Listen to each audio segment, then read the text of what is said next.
The next player on the list is sure to be controversial. Alex Rodriguez might have the most complicated history of a superstar we've seen in our sport.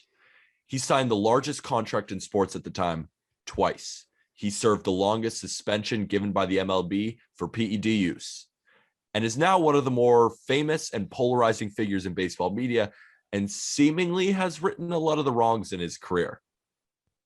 We know what A-Rod did off the field, and it might keep him from the Hall of Fame, but that shouldn't distract you from the fact that he is the greatest shortstop of all time, even though he played a good chunk of his career at third base. Through 22 seasons, he was a 3-time MVP, a 14-time All-Star, a 2-time Gold Glove Award winner, the 29th member of the 3,000 hit club, and a World Series champion in 2009. He's far and away the best player to ever play the position. Let's compare him to 2 all-time greats. So why I use WRC Plus is it's able to contextualize and compare across eras. 100 is Major League average. Every percentage point above is that percentage point above Major League average.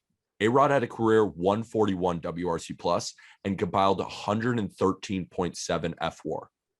Cal Ripken Jr., career WRC Plus of 112 and compiled 92.5 F-WAR. Derek Jeter, his teammate, career WRC Plus of 119 and only compiled 73 F-WAR. And you're telling me, all right, let's compare him to a third baseman. How about the best of all time and Mike Schmidt with the Phillies? Mike Schmidt had a career 147 WRC Plus, so slightly better than A-Rod, but compiled 105.6 WAR, which is less than A-Rod, 548 home runs, which is about 150 less than A-Rod, and 2,234 hits, which is about 900 less than A-Rod. A-Rod finished 4th all-time in home runs at 696, finished top 10 in MVP voting 10 times. And from 2001 to 2002, he hit 109 home runs and played every single game while hitting over 300 in both of them. There's a lot more to go into over his career off the field. And I want to talk about the steroid use because he admitted that stretch from 2001, 2002, 2003 with the Rangers when he signed that big deal, 10 years, $252 million, that's when he started steroids. But is that actually when he started, Jack? Because I have some other things I'd like to talk about. Oh, let's dive into the conspiracies. All right. So here's something to mention. A-Rod first admitted to doing steroids with the Texas Rangers, yet was working out with Jose Canseco when he was 18. Jose Canseco, HGH monster, when A-Rod was 18. But it goes even farther than that. A-Rod didn't make his varsity high school team as a freshman because he was kind of skinny and he was seen kind of as a defensive player only. But in between his sophomore and junior seasons of high school, Jack, between sophomore and junior year, he added 28 pounds and increased his bench press by 200 pounds.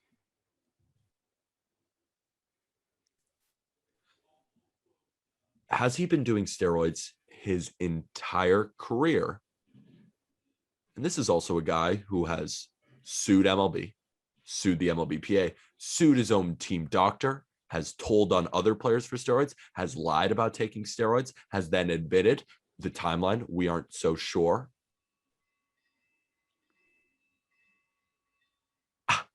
It's one of those things where with Barry Bonds, for example, maybe Roger Clemens, were they taking steroids earlier in their career? And Barry Bonds has been noted that, I mean, there's a book that even says that Barry Bonds only took steroids to crack the home run record.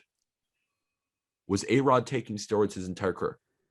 Is that enough information to make a definitive statement? Yes. And to say that, yes, he is lying? I don't know, but I think that is sketchy. Here's the thing.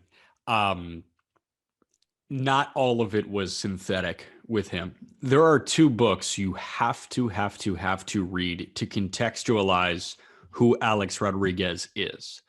Juiced by Jose Canseco. Yep. And A-Rod, The Many Lives of Alex Rodriguez by Selena Roberts. Read those 2 books, and you better understand what exactly A-Rod is.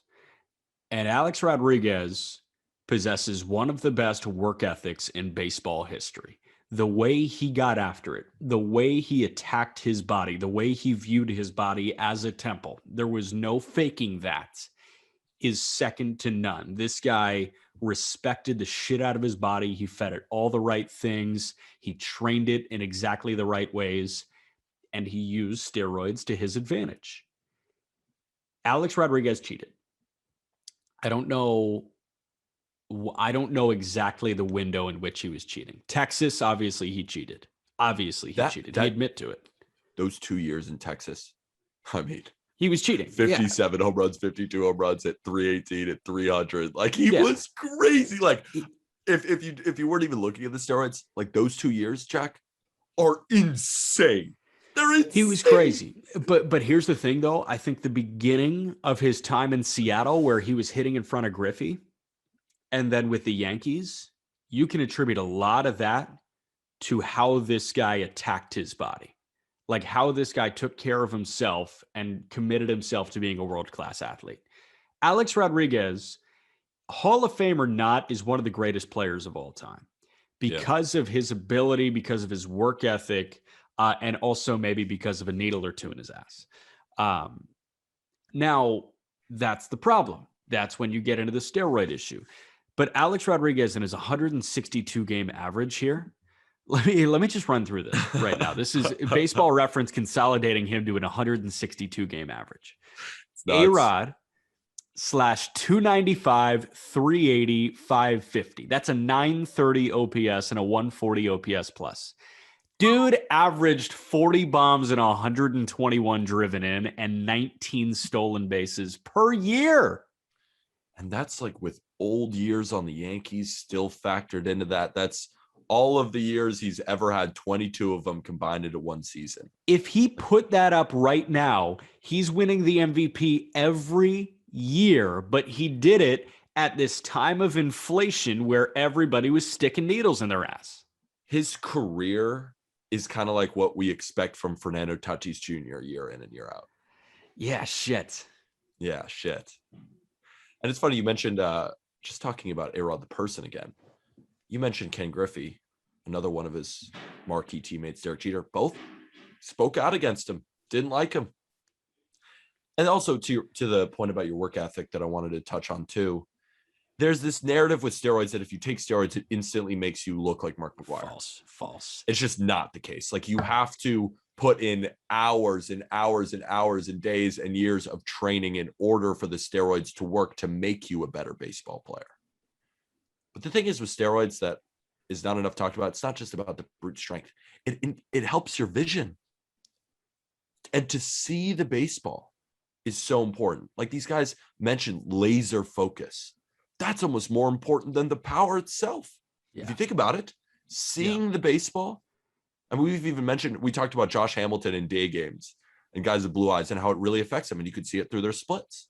Like, seeing the baseball is so crucial, and steroids gives you basically laser vision.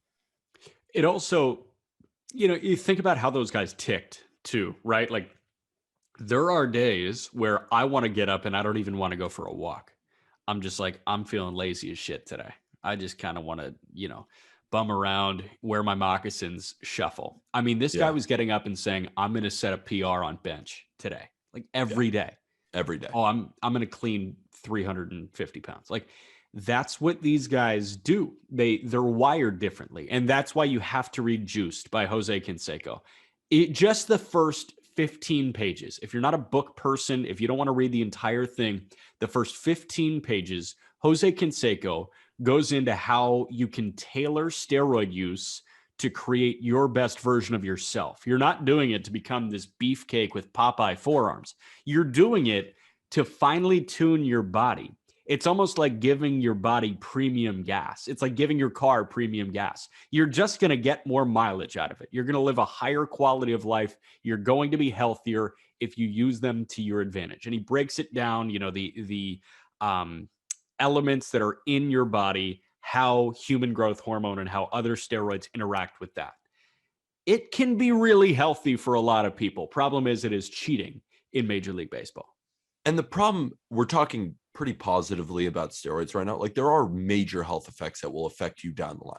Yeah. Like if there are younger baseball players listening to this and you're hearing, oh, steroids, like it seems like, you could still get in the Hall of Fame. Like it could destroy your life. Yeah. Both mentally and physically. And it destroyed A-Rod's life, like off the field. And then you consider the greats of our time, the Barry Bonds, the Roger Clemens, the rage that ensued, the off the field stuff. I mean, Roger Clemens threw a bat back at Mike Piazza because he was so juiced up. Yeah. I mean, I don't know. It's tough to call that he was juiced up, but I mean, how else can you explain rage like that when he breaks off a bat and it goes at you and you chuck it bat at him? You have to be on something. I don't know if it's roids, you got to be on something. And I love these conversations because they're so nuanced and they're so like, do we allow this guy who we know tested positive? This guy was mentioned in a Mitchell report. Like, how do we, as baseball fans, come to a conclusion of this is what needs to happen to get into the Hall of Fame? Because this is kind of what I'm thinking. This is what kind of I'm thinking. Because even Sammy Sosa didn't fail a drug test. Like, but yet he and David Ortiz have similar ties to steroids. And yet a guy like David Ortiz is so well loved and might get in the Hall of Fame, and a guy like Sammy Sosa won't. But Sammy Sosa is a guy who hit over 600 home runs. It's such a tough decision. So because everything is so muddled, and it's been said before that guys who are already in the Hall of Fame were doing steroids that we just didn't know about. I'm kind of like, you know what? If you meet the criteria, let them all in. Even McGuire, even if like you get to that threshold, you're in. Because I don't know how to decipher either that or none of them. And I'm actually totally okay with either. But I've said it before that maybe you could get Barry Bonds in, Roger Clemens, A-Rod, but not the other guys, Manny Ramirez. I'm like, you know what? All or nothing. Let them all in or all none of them in. Like, let's decide. Because I don't like this middle ground. Yeah. I don't know. What do you think? I can't take this definitive stance now. I gotta do it at the end. I'm taking it now. That's fine. I'm saving my bullets for the end. Because we're also going to fill out the ballot at the end. Yeah. One quick story on the long-term health effects of steroids before we wrap. My dad relays this story to me all the time because it was a little bit younger than what I could remember. I think I was like 5 or 6 years old. We were at spring training one year in Arizona, and Bonds was, playing spring training. And people were chanting Balco at him, Balco, which was, the company. And they were also saying, Barry, did you take your meds this morning? And I turned to my dad and I said, Dad, is Barry Bonds sick? And apparently this guy that's standing next to my dad leans down to me and says, he's not sick now, but he will be in about 10 years. And I think that's one of the funnier things I've ever heard. It's true. There's comedy and truth. Yeah. Because it is like, this is like not even a conversation that we should get in about like how they're going to develop in their 50s and their 60s. No, we should talk to doctors about that. Yeah. And so don't take we just had the lieutenant governor of Georgia on. Like we can go get a doctor on to talk about long-term effects of steroids. That's what we should do, because I think that's important, because I don't think that's talked about enough. The fact that it could kill you. But hit a lot of home runs. Hit a lot of home runs. Had a good time. A-Rod made $420 million. Yeah. In his career. Yeah. That's a lot now. That's a lot now. Like he was getting paid like crazy. He was the LeBron James of his era in that sort of sense. Dude, 10 years, 262 or 12 years, 262? 252. 10 for 252? 10 for 252. Wow. That was the groundbreaking contract. That was the pioneering deal. You know what the Mariners offered him to stay? 5 for 92. The demands that he asked from the New York Mets when he was asking to sign, he was asking for his own suite on away games, Butler. I need more, signs than Derek Jeter. What I'm forgetting. What are those? What are the names of? When you're driving down the freeway. Oh, billboards. Billboards. Like he wanted more billboards than Derek Jeter. What a self-conscious motherfucker. Got it. Oh, I mean, that was the word. It was like this guy's not comfortable in his own skin. Yeah. Guys like Ken Rosenthal said that. Yeah. Said it on ESPN. Greeny. They all said. And it was clear. Alrighty. You watch interviews? Yeah. But legend.